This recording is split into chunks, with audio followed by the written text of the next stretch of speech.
Good morning दोस्तों, आप लोग कैसे हैं? आशा करता हूँ आप लोग सब ठीक ही होंगे। आज फिर से हम लोग आप लोगों के लिए आरआरबी एनटीपीसी और ग्रुप डी का PYQ series with detail explanation के साथ फिर से प्रैक्टिस सीरीज लेने आए हैं। जो पिछले महीने 1 से लेके 9 पीवाईक्यू प्रैक्टिस सीरीज अपलोड किया हूँ, और जो कोई भी वो वीडियो नहीं देखे हैं 1 से लेकर 9 तक एनटीपीसी का सीरीज, तो उसको ज़रूर देख लीजिएगा। क्योंकि एनटीपीसी का सीरीज में मैं बहुत सारा एक क्वेश्चन के साथ बहुत सारा डिटेल के साथ पढ़ाता हूँ। जैसे कि यहाँ आपको स्लाइड में दिख ही रहा होगा, ये आपको क्वेश्चन रहेगा, क्वेश्चन के साथ हम डिटेल एक्सप्लेनेशन करेंगे ताकि इससे रिलेटेड कभी भी एक क्वेश्चन आए तो वो आप कर सकते हैं। ठीक है, चलिए आज हम लोग ज़्यादा लेट नहीं करते हैं, स्टार्ट करते हैं जल्दी। तो यह एनटीपीसी का सीरीज है। जो कोई भी एनटीपीसी का तैयारी करते हैं, ग्रुप डी का तैयारी करते हैं, तो उनको के लिए ये सीरीज बहुत ज़्यादा इंपॉर्टेंट होगा। तो चलिए स्टार्ट करते हैं। ये मेरा यूट्यूब चैनल है, तो यदि आपको वीडियो अच्छी लगी होगी तो चैनल को लाइक से सब्सक्राइब जरूर कीजिएगा। तो चलिए आज का पहला प्रश्न करते हैं, देखते हैं आप लोग कितना 10 में से कितना आप लोग सही कर पाते हैं। ठीक है, और एक क्वेश्चन के साथ पूरा डिटेल एक्सप्लेनेशन करेंगे हम लोग। पहला है, विश्व क्षय रोगी मतलब टीबी दिवस कब मनाया जाता है? तो आपको बताना है टीबी दिवस कब मनाया जाता है। पहला ऑप्शन 20 मार्च, ऑप्शन बी 24 मार्च, ऑप्शन बी 30 मार्च, ऑप्शन नंबर 1 1 मार्च मतलब 1 मार्च। चलिए बताइए। तो इसका उत्तर अटैच हो गया था। ठीक है, तो इसका सही आंसर होगा ऑप्शन नंबर ए 20 मार्च। तो 20 मार्च को बनाता है टीबी दिवस। तो ये याद रखेगा क्योंकि दिवस से भी क्वेश्चन आता है। ठीक है, चलिए इससे रिलेटिव हम कुछ कुछ दिवस याद कर लेते हैं ताकि एग्जाम में मान लो जो जो इम्पोर्टेंट ये सब दिवस हम नोट किया करवाए हैं, ये आप लोग याद रखिएगा क्योंकि इससे एग्जाम में आएगा। ठीक है, तो कभी बोल देगा अंतर्राष्ट्रीय महिला दिवस कब मनाया जाता है, तो बोलिएगा 8 मार्च को। ठीक है, विश्व उपभोक्ता अधिकार दिवस 15 मार्च को। तो ये सब इम्पोर्टेंट है, जितने भी दिवस है ये दिया हूँ स्लाइड में, क्योंकि एक एक क्वेश्चन के साथ हम आपको एक्स्ट्रा इसलिए दे रहे हैं ताकि मान लो कि हम जो स्लाइड दे रहे हैं उसमें से क्वेश्चन नहीं आया तो ये जो एक्स्ट्रा पॉइंट दे रहे हैं इससे क्वेश्चन आएगा ही आएगा। ठीक है, तो इसलिए ये वाला सीरीज बहुत इंपॉर्टेंट रहेगा। तो इस टाइप का वीडियो या नोटिफिकेशन के लिए चैनल को जरूर लाइक कर लीजिएगा, सब्सक्राइब कर लीजिएगा। अगला है विश्व टीकाकरण दिवस 16 मार्च को मनाया जाता है। ठीक है, याद रखिएगा।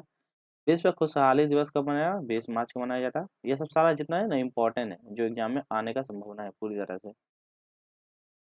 विश्व गौरैया दिवस कब मनाया? 20 मार्च को मनाया जाता है। विश्व रेड क्रॉस दिवस कब मनाया? 8 मई को। ये बहुत ज़्यादा इंपॉर्टेंट है, ये बहुत बार बार रिपीट करता है। अब विश्व तंबाकू दिवस कब मनाया जाता है? 31 मई को मनाया जाता है। ठीक है, ये भी चलिए इससे रिलेटेड और कुछ कुछ इंपॉर्टेंट देख लेते हैं। जैसे प्रवासी दिवस, ये बहुत इंपॉर्टेंट है। महात्मा गांधी जी जो अफ्रीका से वापस लौटे थे, तो कब उसी के ये याद में मनाया जाता है 9 जनवरी को प्रवासी दिवस। तो याद रखिएगा 9 जनवरी को। विश्व हिंदी दिवस, ये भी बहुत ज़्यादा इंपॉर्टेंट है, ये 10 जनवरी को मनाया जाता है हिंदी दिवस। ठीक है, राष्ट्रीय युवा दिवस यानी स्वामी विवेकानंद जी का जयंती का मतलब उनके जन्म के जयंती के अवसर पे 12 जनवरी को मनाया जाता है। ठीक है, तो ये भी याद रखिए युवा दिवस। ठीक है, बहुत इंपॉर्टेंट है। थल सेना दिवस, ठीक है, 15 को, बहुत इंपॉर्टेंट हो गया। विश्व कैंसर दिवस 4 फरवरी को मनाया जाता है। और वैलेंटाइन डे ये तो 14 को, तो इसको याद नहीं भी कीजिए तो कोई दिक्कत नहीं है। ठीक है, इसी में ब्लैक ब्लैक डे भी मनाया जाता है। ठीक है, जो आर्मी लोग का ये होता है, तो वैलेंटाइन डे का ब्लैक डे भी मनाया जाता है। ठीक है, विश्व सामाजिक न्याय दिवस कब होता है? 20 फरवरी को। और अंतर्राष्ट्रीय मातृभाषा दिवस 21 फरवरी को। तो इतना जो है मतलब एक्स्ट्रा डे से आप लोगों को एक्स्ट्रा डे से क्वेश्चन दे दिए ताकि इससे क्वेश्चन आपको आए तो एग्जाम में कर पाइएगा। ठीक है, तो इस टाइप का हम लोग पढ़ेंगे, क्वेश्चन के साथ डिटेल एक्सप्लेनेशन भी पढ़ेंगे ताकि ये क्वेश्चन के साथ एग्जाम। तो इसका सही आंसर हो जाएगा ऑप्शन नंबर 20 मार्च। ठीक है, तो याद रखिएगा। चलिए क्वेश्चन नंबर 2 की ओर हम लोग बढ़ते हैं आगे। चलिए क्वेश्चन नंबर 2 है, चलिए क्वेश्चन नंबर 2 देख लेते हैं। ओजोन परत को क्या नष्ट करता है? तो क्या नष्ट करता है? पहला है सिलिकॉन, ऑप्शन में क्लोरीन, ऑप्शन में सल्फर, ऑप्शन में कार्बन। तो ओजोन परत को क्या नष्ट करता है? याद रखिएगा सिलिकॉन। कौन सा नष्ट करता है? सिलिकॉन। तो ओजोन परत को सिलिकॉन नष्ट करता है, तो ऑप्शन नंबर ए सही हो जाएगा। ठीक है, चलिए इसके बारे में फिर जानते हैं ओजोन परत होता क्या है। ठीक है, देखिए सबसे पहले बताते हैं ओजोन परत क्या जाता है। जो क्या था, सूर्य से आने वाली यूवी, ठीक है, अल्ट्रावायलेट जो किरणें आता है उससे क्या होता है, हमारी रक्षा करने में मदद करती है। मतलब उस वो जो क्या था, पृथ्वी से आने वाली जो किरणें होती है क्या होता है, हमारी बॉडी को बहुत ज़्यादा नुकसान करती है। तो इसलिए ओजोन परत पृथ्वी की परत बनी रहती है, तो वो उस पर रक्षा करती है। ठीक है, उससे रिलेटेड हम एक क्वेश्चन ये भी बताते हैं। तो जैसे कि मंडल नीचे होता है क्षोभ मंडल, तो ये भी याद रखिएगा, क्षोभ मंडल होता है, ये समताप मंडल होता है, मध्य मंडल होता है, आयन मंडल होता है और बहिः मंडल होता है। ठीक है, तो ये 5 प्रकार का जैसे क्षोभ मंडल जो होता है इसमें जितनी भी वर्षा या माउंटेन एवरेस्ट की ऊंचाई, जितनी वर्षा संबंधी एक्टिविटी होती है क्षोभ मंडल का होती है। ठीक है, फिर होता है समताप मंडल। समताप मंडल वही होते हैं जिसमें हवाई जहाज जो उड़ाया जाता है, समताप मंडल। फिर होता है मध्य मंडल। ठीक है, मध्य मंडल यही होता है जिसमें अल्का पिंड जब आती है ना, ओजोन मतलब अल्का पिंड वगैरह जो होता है, क्षुद्र पिंड जो होता है यहीं पे आने के बाद ये होता है, और इसी में मध्य मंडल में ही ओजोन प्रक्रिया जो होती है। ठीक है, फिर उसका बहिर्मंडल जो होती है, इसमें जो क्या बोलते हैं, सैटेलाइट वगैरह, और लास्ट में जो होता है सैटेलाइट वगैरह, जो मतलब कि 2 गैस होते हैं, वो गैस के बारे में वो होता है। ठीक, तो ये सभी थोड़ा-थोड़ा याद रखिएगा आप लोग। चलिए, अब देखते हैं फिर इसी से ओजोन जो होता है, ओजोन को ये दूसरा हिंदी में बोलते हैं मॉन्ट्रियल प्रोटोकॉल। ठीक है, तो इसको मॉन्ट्रियल प्रोटोकॉल क्या कहता है, ओजोन परत से ही, कभी-कभी एग्जाम में पूछा जाएगा मॉन्ट्रियल प्रोटोकॉल से संबंधित है तो बताइए ओजोन परत से संबंधित है। यह एक अंतर्राष्ट्रीय समझौता है जो ओजोन परत को क्या कहता है, नुकसान पहुंचाने वाले रसायनों को, उत्पादों और उपभोगों को कम करने के लिए किया जाता है। तो डायरेक्ट एग्जाम में कभी पूछ जाता है मॉन्ट्रियल प्रोटोकॉल से संबंधित है तो बताइएगा ओजोन परत है। ठीक है, क्या एक अंतर्राष्ट्रीय समझौता होता है, तो ये भी याद रखें। अंतर्राष्ट्रीय समझौता मतलब इंटरनेशनल, एक देश दूसरे देश से क्या करता है इसके बीच में कि कैसे उससे बचा जाए, कैसे उसे हानिकारक हुआ से मतलब छुटकारा पाया जाए, तो उसके बीच में एक प्रकार का दोनों के बीच में, दो देशों के बीच में समझौता होता है, इसी से बोलते हैं मॉन्ट्रियल प्रोटोकॉल। ठीक है, तो ओजोन परत को नुकसान के लिए बचाने के लिए मॉन्ट्रियल प्रोटोकॉल। ठीक, अन्य उपाय देख लेते हैं। ओजोन परत की रक्षा के लिए अन्य उपाय किए जा सकते हैं, जैसे कि प्रदूषण को कम करना और ऊर्जा का उपयोग कम करना, तो ये भी कर सकते हैं। ठीक है, प्रदूषण कम करके और ऊर्जा का उपयोग करके। ठीक है, तो एसी वगैरह जो ज़्यादा इस्तेमाल करते हैं तो उससे ज़्यादा वो जो होता है ये सब ओजोन परत को ज़्यादा को प्रभावित करता है। ठीक है, चलिए हम लोग क्वेश्चन नंबर 3 की ओर बढ़ते हैं। महात्मा गांधी ने, कलर चेंज कर ले रहे हैं। चलिए, महात्मा गांधी ने किस बार किसानों के समर्थन में गुजरात में खेरा जिले में एक सत्याग्रह आयोजन किया था, तो बताइएगा महात्मा गांधी कौन सा वर्ष था जो किसानों के लिए क्या है, खेरा मतलब कि खेरा सत्याग्रह आंदोलन शुरुआत किया था। ठीक है, चलिए पहला ऑप्शन है 1916, ऑप्शन नंबर 1920, ऑप्शन नंबर 1919 और ऑप्शन नंबर 1918। तो बताइए महात्मा गांधी ने किस वर्ष किसानों के समर्थन के लिए खेरा सत्याग्रह आंदोलन शुरुआत किया था। चलिए, तो इसका सही आंसर दे देते हैं 1918, ऑप्शन नंबर डी। ये सत्याग्रह आंदोलन जो कि 1918 में किया था। ठीक है, इससे रिलेटेड महात्मा गांधी से रिलेटेड जितना भी क्वेश्चन बनता है, ठीक है, उससे सारा क्वेश्चन पीओक्यू कर लेते हैं। ठीक है, ये खेरा आंदोलन कब हुआ था, जो नील की खेती हुआ था ना, तो उसी के विद्रोह में महात्मा गांधी आए थे। ठीक है, महात्मा गांधी का विकास कब आया था, 9 जनवरी का, तो ये भी याद रखिएगा 9 जनवरी का। ठीक है, याद रखिएगा। चलिए चलिए, अब देखते हैं महात्मा गांधी से रिलेटेड महात्मा गांधी के द्वारा कौन कौन सा आंदोलन चलाया गया, तो ये भी याद रखिएगा। महात्मा गांधी के द्वारा आंदोलन कब, 1920-22 में, 1920 और 22 में कौन सा आंदोलन चलाया गया था, जलियांवाला बाग हत्याकांड आंदोलन। और रोलेट एक्ट के विरोध में महात्मा गांधी ने 1920 में असहयोग आंदोलन की शुरुआत किया था। याद रखिएगा असहयोग आंदोलन, जिसमें से भारतीय को ब्रिटिश संस्थान और वस्तुओं को बहिष्कार करने का अपील किया गया, तो याद रखिएगा असहयोग आंदोलन क्यों चलाया गया था, रोलेट एक्ट का विरोध करने के लिए, और इसमें से क्या होता है भारतीयों को मतलब कि ब्रिटिश बाहरी जो थे वो सब जितनी भी वस्तु इस्तेमाल करते थे उसको बहिष्कार करने के लिए बोले। ठीक है, तो इसीलिए महात्मा गांधी ने असहयोग आंदोलन चलाए थे। चलिए, महात्मा गांधी ने दूसरा कौन सा सविनय अवज्ञा आंदोलन चलाए थे, कब चलाया था, 1930 में, तो ये भी याद रखिएगा 1930 में सविनय अवज्ञा किस लिए चलाया था, नमक कानून के खिलाफ। 1930 में महात्मा गांधी ने सविनय अवज्ञा आंदोलन की शुरुआत किया था, जिसमें से उन्होंने क्या किया, साबरमती आश्रम से लेकर दांडी तक नमक मार्च यात्रा किया था, जो ब्रिटिश शासन के खिलाफ एक महत्वपूर्ण प्रतीक बन गया था। तो ये भी याद रखिएगा कि उन्होंने साबरमती आश्रम से लेकर दांडी तक के लिए नमक मात्रा ये भी चलाए थे। ठीक है, सविनय अवज्ञा 1930 में, तो याद रखिएगा किसके लिए, नमक के लिए। ठीक है, वो उसके लिए खिलाफ के लिए चलाया था। ठीक है, अगला पढ़ते हैं भारत भारत छोड़ो आंदोलन, महात्मा गांधी जी द्वारा फिर ये भी आंदोलन चलाया गया था, जिसमें से कब, 1942 में। तो ये सब जितने भी है ना ये इंपॉर्टेंट फैक्ट है। ठीक है, इसीलिए हम आपको अटैच कर दे रहे हैं ताकि इस टाइप से क्वेश्चन आपको एग्जाम में आए तो आप इससे छूटे ना।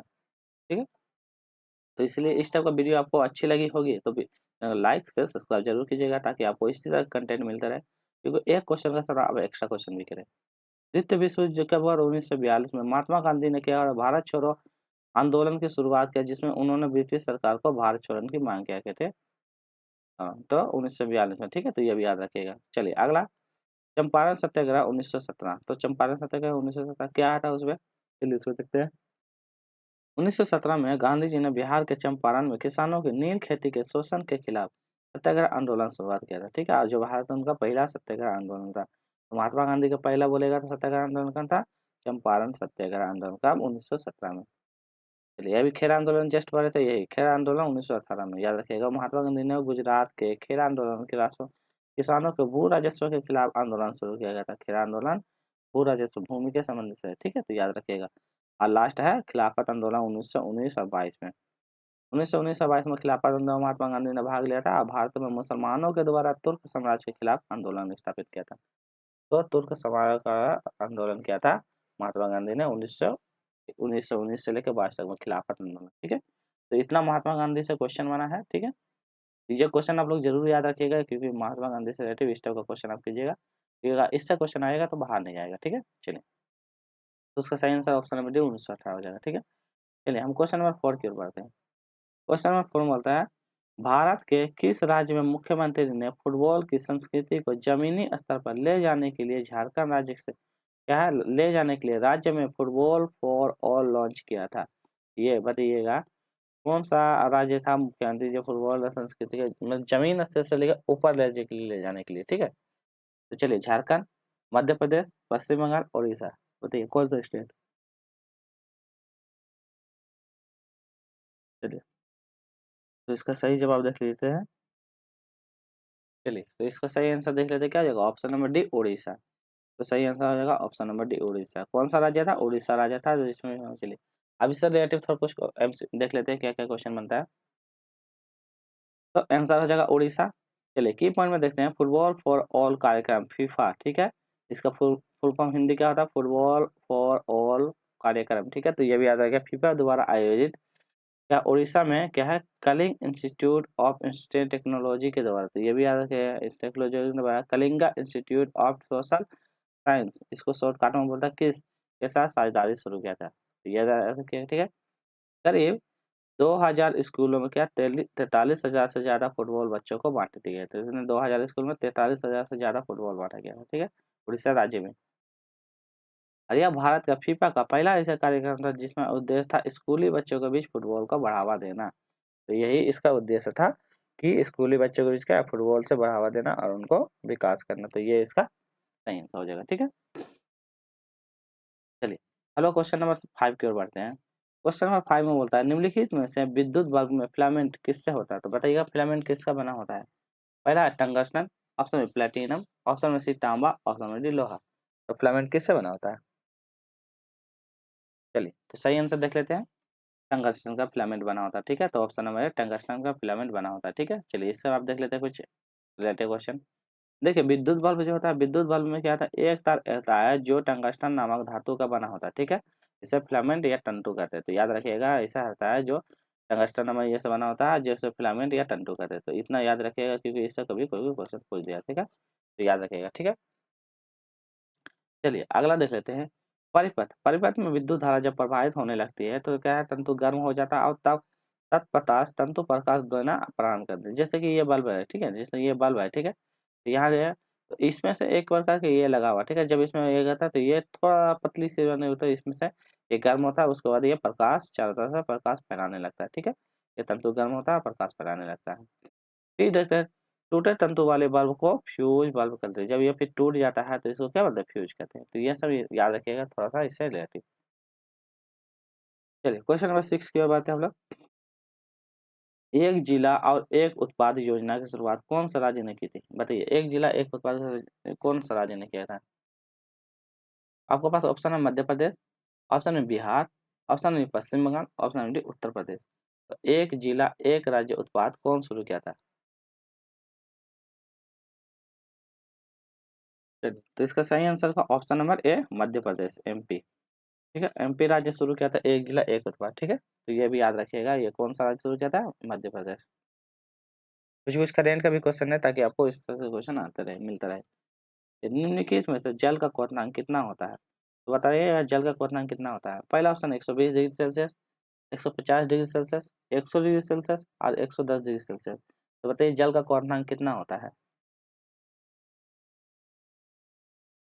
चलिए, तो हम लोग देखते हैं जल का क्वथनांक कितना होता है 120 degree Celsius. Option number A 120 degree Celsius. जल का क्वथनांक कितना था, ये था 120। चलिए, इससे रिलेटिव देख लेते हैं कि कुछ एक्स्ट्रा क्वेश्चन क्या बनता है। ठीक है, चलिए पहला देख लेते हैं। पानी का क्वथनांक सामान्य समुद्र जल पर कितना 100 डिग्री सेल्सियस। तो पानी कितना डिग्री है 100 डिग्री सेल्सियस पर याद रखिएगा, और वो सेल्सियस में 212 डिग्री फ़ारेनहाइट होता है। अब बोले फ़ारेनहाइट में तो 212, क्योंकि बहुत ज़्यादा इंपॉर्टेंट है। इससे क्वेश्चन फिक्स है कि इससे बनेगा, क्योंकि साइंस में एनटीपीसी का बहुत ज़्यादा रोल होता है। तो जिसमें से याद रखिएगा पानी कितना डिग्री खोलने लगता है, पानी करना 100 डिग्री सेल्सियस, और बोलेगा ये मतलब फ़ारेनहाइट में बताइएगा तो 212 डिग्री। बहुत ज़्यादा इंपॉर्टेंट है, इसको जरूर आप लोग याद कर लीजिएगा। ठीक है, यह जल के क्वथनांक के बारे में जानकारी देते हैं। जैसे सेल्सियस में बोलेगा तो 100 डिग्री सेल्सियस, ठीक है। फ़ारेनहाइट में बोलेगा तो 212 डिग्री से, केल्विन में बोलेगा तो 373। तो जल के बारे में बोलेगा तो जल का क्वथनांक कितना डिग्री सेल्सियस, तो बोलेगा 100 डिग्री सेल्सियस। फ़ारेनहाइट में बोलेगा तो 212 फ़ारेनहाइट, और केल्विन में बोलेगा तो 373 केल्विन। तो ये बहुत ज़्यादा इंपॉर्टेंट है, इसको मतलब भूलना नहीं है, बहुत ज़्यादा इंपॉर्टेंट है, ये बहुत ज़्यादा एग्जाम में आएगा ये। चलिए, आज का अंतिम प्रश्न हम लोग देख लेते हैं कि खादी और ग्रामोद्योग उद्योग अधिनियम किस साल पारित किया गया था। बताइएगा, ये कौन सा अधिनियम जो था ये कब पारित किया गया था। पहला ऑप्शन है 1960, ऑप्शन में 1950, ऑप्शन में 1940, ऑप्शन में 1956। चलिए बताइए, ये योजना खादी ग्रामोद्योग योजना कब चालू किया गया था। चलिए, तो सही आंसर देख लेते हैं क्या होगा। इसका सही आंसर 1960। ऑप्शन नंबर ए 1960 में इसका शुरुआत किया गया था, 1960 में। ठीक है, चलिए, तो आज का इतना ही करेंगे। आपको क्या करना है, ठीक है, यदि आपको वीडियो अच्छी लगी होगी तो आपको क्या करना है, वीडियो को लाइक करना है, ठीक है, चैनल को शेयर करना है, दोस्त लोगों के साथ जरूर शेयर कीजिएगा, और उससे चैनल को सब्सक्राइब कर लीजिएगा, क्योंकि इसी टाइप का कंटेंट आपको मिलता रहे, और इस तरह का कंटेंट आपको मतलब मिस ना हो, इसीलिए आप चैनल को लाइक से सब्सक्राइब जरूर कर लीजिएगा।